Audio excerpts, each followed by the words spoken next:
My brother Marcus shoved me into the dirt outside his lakefront cabin, and I watched his wife Vanessa step over me like I was trash on the sidewalk. Their twin daughters, Emma and Sophie, giggled as they walked past, their designer shoes inches from my face. "Stay away from our family," Marcus said, brushing off his hands like touching me had contaminated him. I lay there in the mud, my 63-year-old bones aching, tasting blood from where my lip had split against a rock. This wasn't how brothers were supposed to treat each other. But then again, Marcus had stopped being my brother the day our mother died and left him everything in her will. Everything except the old family watch she'd given me the week before her death. The watch Marcus wanted back, the watch he'd just tried to rip off my wrist before throwing me down. I pushed myself up slowly, my shirt covered in dirt and moss. My car was parked a quarter-mile down the driveway. Marcus stood on his porch, arms crossed, making sure I left. But he didn't know what I knew. He didn't know about the lawyer's letter in my glove compartment. He didn't know that Mom's will was about to be contested. And he definitely didn't know this was just the beginning. Before we continue, please subscribe to the channel and let us know where you're listening in the comments. I wiped the mud from my face as I limped toward my car, every step sending pain through my ribs. Marcus had always been stronger than me, even at 58. He kept himself in shape with expensive gym memberships and personal trainers, all paid for with Mom's money. Meanwhile, I'd spent the last 5 years working as a night security guard, trying to make ends meet after my wife Karen left and took half of everything. The afternoon sun beat down on me as I fumbled for my car keys. Behind me, I could hear Marcus's laughter echoing from the porch. He thought he'd won. He thought shoving his older brother into the dirt had ended whatever claim I might have to Mom's estate. But Mom had told me something 3 days before her stroke, something she'd made me promise to keep secret until the right time. She'd said, "Raymond, there's another will. The real one." I hid it where only you would think to look. I hadn't understood what she meant until last week, when I'd finally searched the place she'd always called our special spot. The drive back to my apartment took 40 minutes. Plenty of time to think about how everything had fallen apart. Mom had been our anchor, the one person who kept Marcus and me connected after Dad died. But in her final year, Marcus had moved her into his guest house, convincing her that I was too busy, too poor, too unreliable to care for her properly. I'd visited every Sunday, but Marcus had controlled everything, her medications, her visitors, even her phone calls. The nursing staff he'd hired were loyal to him, not to Mom's actual wishes. I'd watched helplessly as he isolated her, bit by bit. Then came the stroke. I got the call at 2 in the morning. By the time I arrived at the hospital, Marcus had already made the decision to remove life support. He didn't consult me. He didn't wait. He just signed the papers and let our mother die while I was stuck in traffic on Highway 92. The funeral had been worse. Marcus gave a eulogy painting himself as the devoted son while barely mentioning my existence. Then came the will reading. Everything to Marcus, the house, the savings, the investments. Total value, $1.3 million. I pulled into my apartment complex parking lot and sat in my car, staring at the lawyer's letter. Thomas Brennan, attorney at law, had sent it 3 days ago. The letter explained that he'd been Mom's original lawyer, the one who drafted her first will 20 years ago. That will, he wrote, had never been properly superseded by the new one Marcus had convinced her to sign. The original will split everything 50-50 between Marcus and me. But there was a problem. I needed proof that the new will had been signed under duress, or that Mom hadn't been of sound mind when she changed it. That's where the hidden document came in. Mom had mentioned our special spot in the garden behind her old house. The house Marcus now owned and had already listed for sale with a real estate agent. I had maybe 2 weeks before the sale closed and new owners took possession. 2 weeks to search a property I was no longer welcome on. 2 weeks to find evidence that would prove Marcus had manipulated a dying woman. My phone buzzed with a text message. It was from Marcus. The text was simple and threatening. "If you come near my property again, I'll call the police. You're not family anymore." I stared at those words, feeling anger rise in my chest like hot steam. Not family anymore. As if family was something you could just decide to throw away like garbage. As if our 40 years of brotherhood meant nothing because he'd gotten greedy. I called Thomas Brennan immediately. His secretary put me through after a brief hold. "Raymond, I was hoping to hear from you," Thomas said, his voice warm but professional. Did you have a chance to think about what we discussed? I found it. I lied, hoping my desperation didn't show. At least, I think I know where it is. But there's a problem. Marcus has banned me from the property. Thomas was quiet for a moment. That complicates things. Without that document, we don't have grounds to challenge the will. The courts won't overturn it based on suspicion alone. What if I could get onto the property without him knowing? I asked. I'm not suggesting anything illegal, Thomas said carefully. But if you happen to have legal access to retrieve personal property, that would be different. Personal property. The words echoed in my mind as I sat in my dark apartment that evening. What personal property could I claim? Then I remembered. The garden tools. Dad's old garden tools were still in the shed behind Mom's house.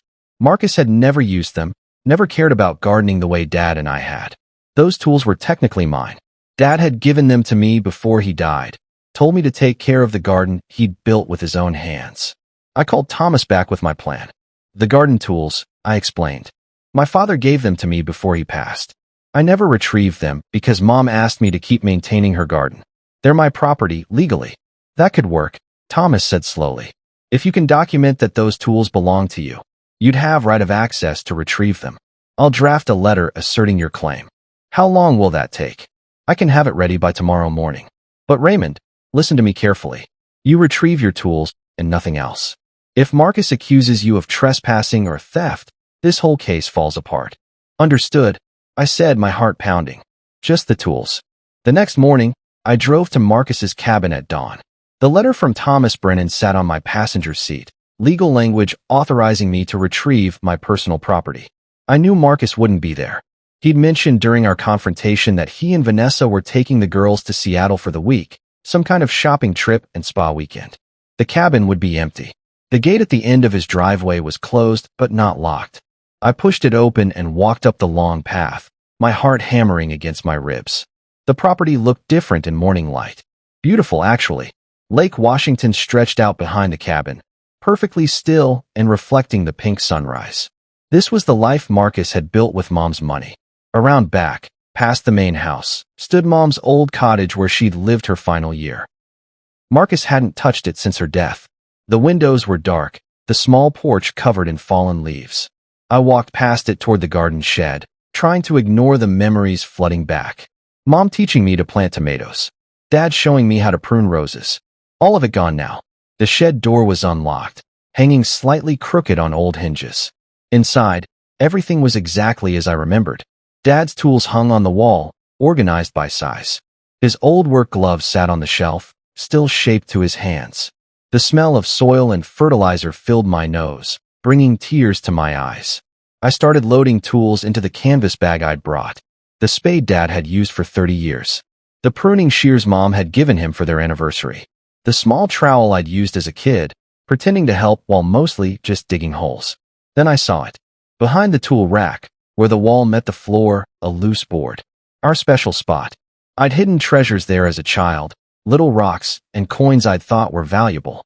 Mom had always known where to find them when I'd forgotten. I pulled the board away carefully. In the hollow space behind it sat a plastic bag, sealed tight. Inside the bag was a folder. Inside the folder were documents. I pulled them out with shaking hands, my breath catching as I read the first page. Last will and testament of Margaret and Pemberton, dated 3 months before her death. The will was different from the one Marcus had presented to the lawyers. This one split everything equally between us, exactly as Thomas Brennan had described.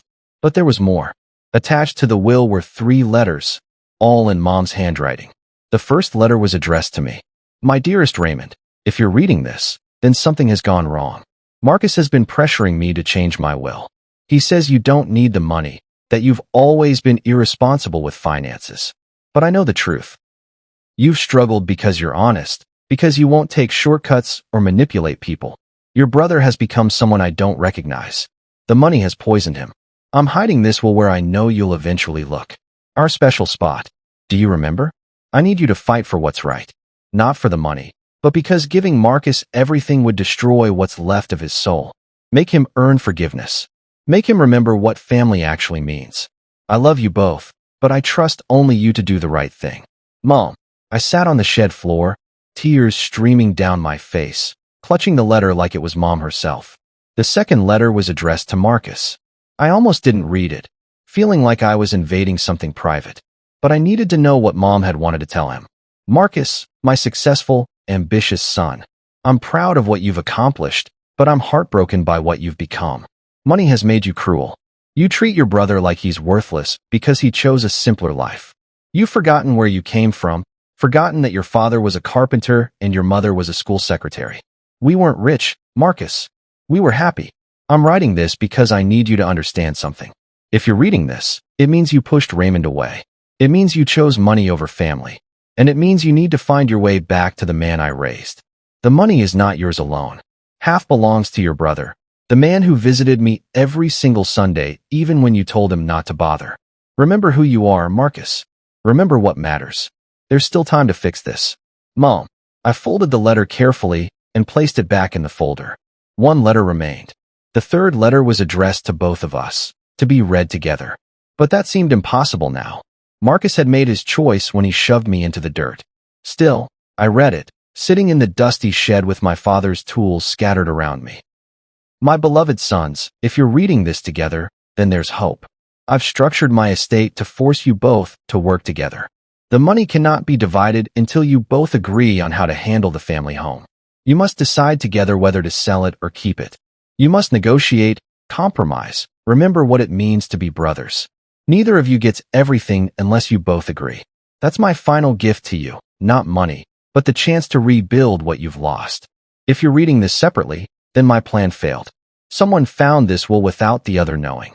Whoever you are, I'm begging you, share this with your brother. Give him the chance to make things right. Family is all that matters in the end. I won't be here to see how this turns out, but I'm hoping, praying, that my boys will find their way back to each other. With all my love, Mom. I sat in that shed for almost an hour, processing everything I'd found. Mom had been so wise, so hopeful that we could fix our broken relationship. But she hadn't known how deep Marcus's greed had become. Or maybe she had known, and that's exactly why she'd hidden this will. The original will Marcus had presented was clearly fake, or at least signed under pressure when Mom wasn't thinking clearly. This one, dated months earlier when she was still healthy, represented her true wishes. I had everything I needed to challenge Marcus legally. But Mom's words kept echoing in my mind. Given the chance to make things right. Could I do that? Could I face the man who'd thrown me into the dirt and offer him a chance at redemption? My phone buzzed. A text from an unknown number. I know what you're looking for. Meet me at Riverside Diner at noon. Come alone. This is about your mother. I stared at the message, my blood running cold. Someone knew I was here. Someone knew about the hidden will. I gathered the documents quickly, stuffed them into my bag with the tools, and hurried back to my car. The Riverside Diner sat on the edge of town, a rundown place that served coffee and regret in equal measure. I arrived 15 minutes early and chose a booth in the back where I could watch the door. The documents were locked in my car trunk. I wasn't stupid enough to bring them inside. At 12 exactly, a woman walked in. She was about 40, dressed in a nurse's uniform, her face tired but kind. She spotted me immediately and walked over. Raymond Pemberton? She asked. I nodded. She slid into the booth across from me. My name is Paula Hendricks. I was one of your mother's nurses during her final months. I need to talk to you about what really happened. My stomach clenched. What do you mean, what really happened? Your brother didn't tell you the truth about your mother's final days, Paula said quietly. Margaret was sharp as a tack right up until the stroke. She knew exactly what she was doing, what she was saying. But Marcus, he kept pushing her to sign papers, bringing lawyers to the house when she was tired or had just taken her medication. Can you prove that? I asked. Paula reached into her purse and pulled out a small notebook. I kept records. Not official ones, but notes about things that bothered me. Your mother specifically asked me to document Marcus's visits, said she might need proof later that she was being pressured. She opened the notebook and showed me pages of handwritten entries. Dates, times, descriptions of Marcus's behavior. One entry from 2 months before Mom's death read, Marcus arrived with lawyer again. Margaret, clearly upset, told him no 3 times before he left. After he was gone, she cried for 20 minutes. Asked me to call Raymond, but Marcus had taken her phone. I felt rage building in my chest. Why didn't you tell anyone this before? I tried, Paula said, her voice breaking slightly. I reported it to my supervisor, but Marcus was paying the nursing agency directly. They told me to mind my business or find another job. I needed the work. I'm a single mother with 2 kids. But you're telling me now. What? Because your mother made me promise something before she died. She grabbed my hand during one of her last coherent moments and said, "Tell Raymond the truth. Don't let Marcus win. I've been trying to find you for weeks." Paula's testimony changed everything. With her notes and the hidden will, I had a legitimate case against Marcus. But I kept thinking about Mom's final letter, about her hope that we could still be brothers. That evening, I called Thomas Brennan again and explained everything. The hidden will, Paula's testimony, the evidence of Marcus's manipulation. "This is stronger than I expected," Thomas said, excitement clear in his voice. "We can file immediately. The court will almost certainly overturn the newer will and enforce the original. Your brother won't know what hit him." "Before we file," I said slowly, "I want to try something. I want to give Marcus one chance to make this right." Thomas was silent for a long moment. "Raymond, I understand the impulse, but you need to consider the risk. If you tip him off before we file, he could destroy evidence or create more legal obstacles." "My mother's last wish was for us to work together," I explained. "If I don't at least try, I'm no better than he is. I'm just doing this for money instead of family." "All right," Thomas said carefully, "but do it my way. We'll set up a formal mediation. Neutral ground, witness present, everything documented. If he refuses to negotiate fairly, we file immediately." The mediation was scheduled for the following Thursday at Thomas Brennan's office. I had the letter delivered to Marcus by courier, official and impossible to ignore. "Marcus, I have evidence that Mom's final will was signed under duress. I'm prepared to challenge it in court. But Mom wanted us to work together, so I'm offering you one chance to settle this privately. Thursday, 10 a.m., Brennan's law office. If you don't show, I file Friday morning." Raymond. I didn't hear back from him for 3 days. Then, on Wednesday evening, my phone rang. Marcus's name appeared on the screen. I let it ring twice before answering. "You've got a lot of nerve," Marcus said, his voice tight with anger. "Threatening me with lawyers, making accusations about Mom. You're pathetic, Raymond. Desperate and pathetic." "I'm not threatening you," I said calmly.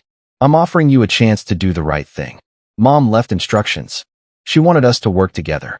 Mom left everything to me because I took care of her. You were too busy with your failed marriage and dead-end job to show up when she needed you." The words stung because there was truth in them. I had been struggling.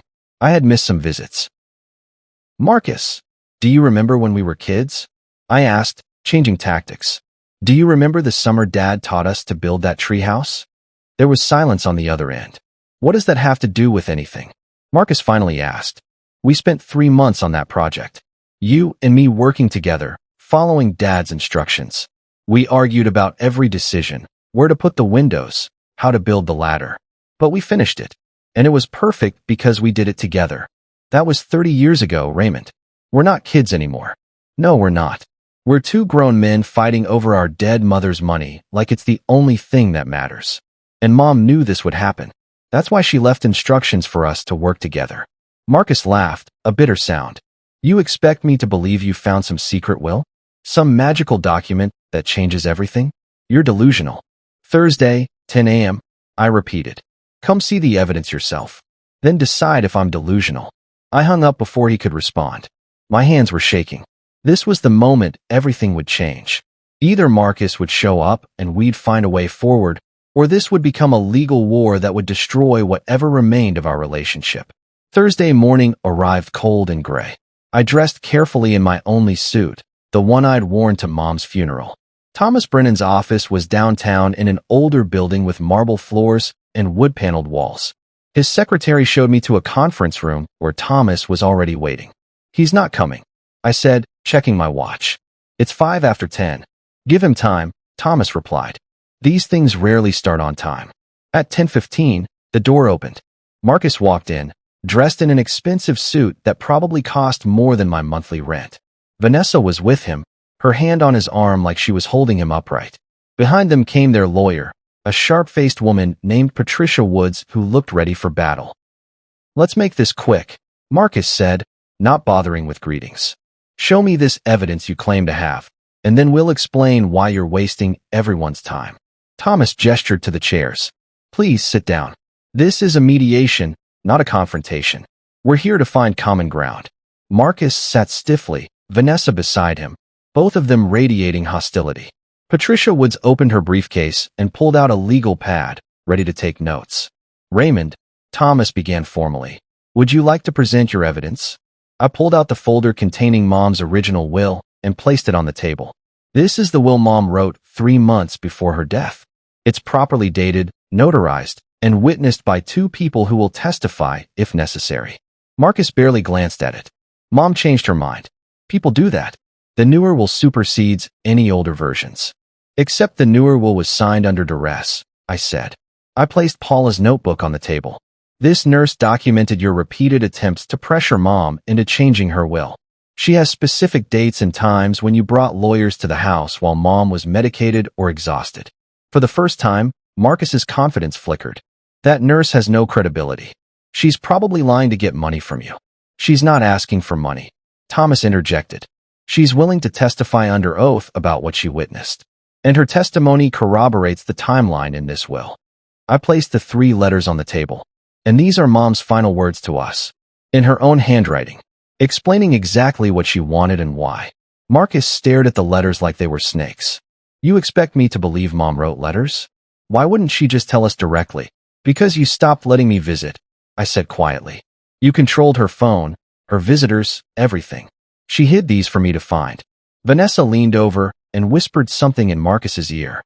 He shook his head sharply. Patricia Wood spoke up. These documents, even if authentic, don't prove undue influence. Elderly people often change their minds multiple times. The later will is more legally relevant. Unless we can prove she wasn't of sound mind, Thomas countered. Which the nurse's testimony supports. Margaret was being pressured and medicated when she signed your version. The earlier will represents her true wishes. Marcus stood up suddenly. This is garbage. You're trying to steal what's rightfully mine with forged documents and lies from a disgruntled nurse. I'm not negotiating with a thief. Marcus, sit down. Patricia Wood said sharply. Let's at least hear what they're proposing. Marcus sat slowly, his face red with anger. Fine. What do you want? I took a deep breath. I want what Mom wanted. For us to work together. The original will states we have to agree jointly on what happens to the family home. We both get equal shares of everything else, but the house requires our mutual decision. That's not happening, Vanessa said immediately. We've already listed that property. We have a buyer lined up. Then you'll have to cancel, I said, meeting Marcus's eyes. Or we go to court and fight this out publicly. Patricia Woods started calculating something on her legal pad. If this goes to court, it could take years. Legal fees would consume a significant portion of the estate. Neither of you would win. Exactly, Thomas agreed. Which is why Margaret structured it this way. She wanted to force you both to communicate, to compromise. The money doesn't get divided until you agree. Marcus was breathing hard, his hands clenched into fists on the table. You're enjoying this, aren't you? Getting to play the victim. The noble brother who just wants family unity. But you're doing this for money, just like I am. You're right, I admitted. I need the money. I'm broke.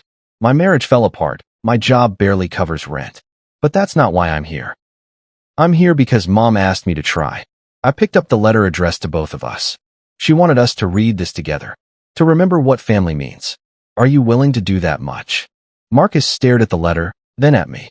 Something in his expression shifted, just slightly. What does it say? Read it yourself. I slid the letter across the table. And then decide if you want to honor her wishes or keep fighting. Marcus picked up the letter with trembling hands. Vanessa tried to read over his shoulder, but he angled it away from her. I watched Marcus's face as he read Mom's words.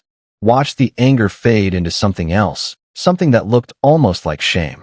When he finished, he set the letter down carefully and sat in silence for a long moment. She really thought we could fix this? He asked quietly. She hoped we could, I said.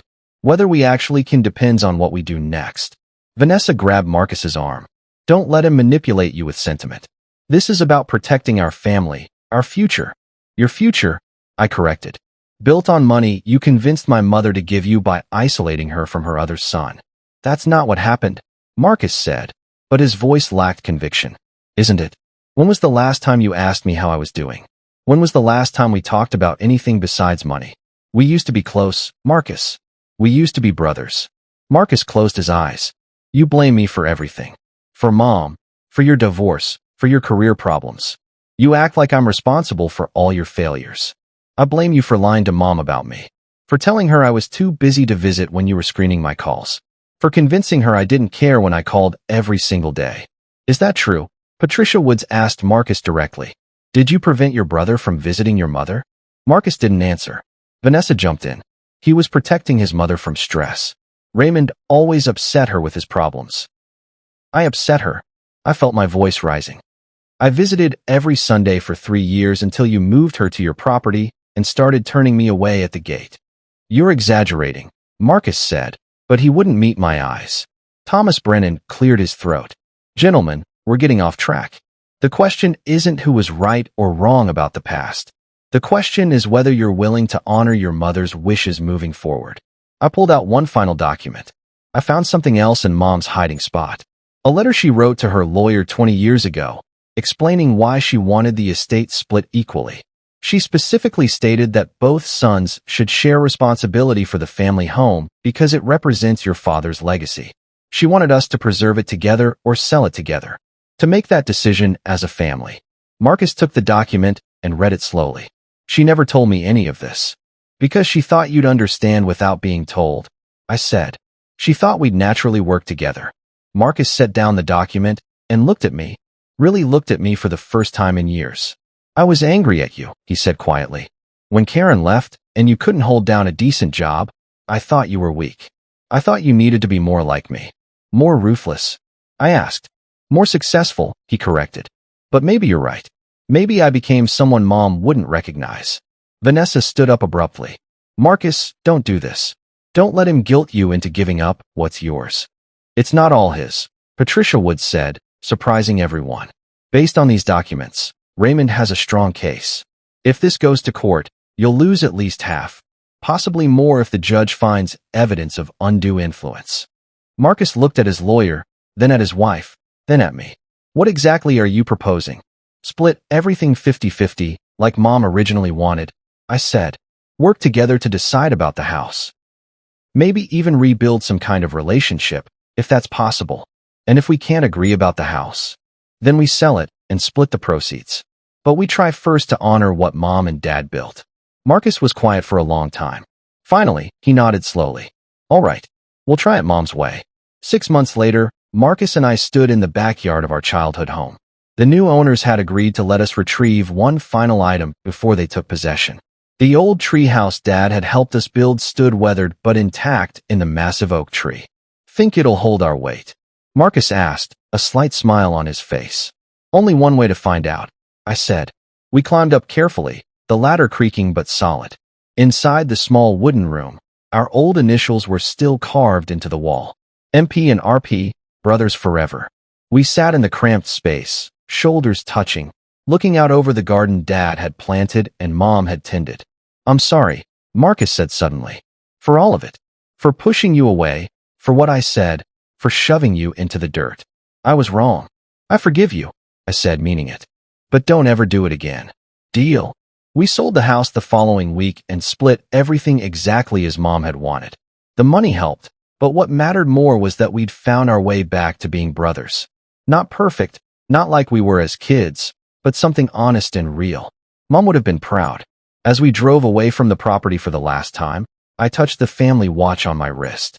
The one thing Marcus had tried to take that day. He noticed and smiled. That watch looks good on you, he said. Dad would have wanted you to have it. Thanks, Marcus. No, thank you for not giving up on us. Family, I realized, wasn't about money or houses or inheritances. It was about the people who kept showing up, even when you'd given them every reason to walk away.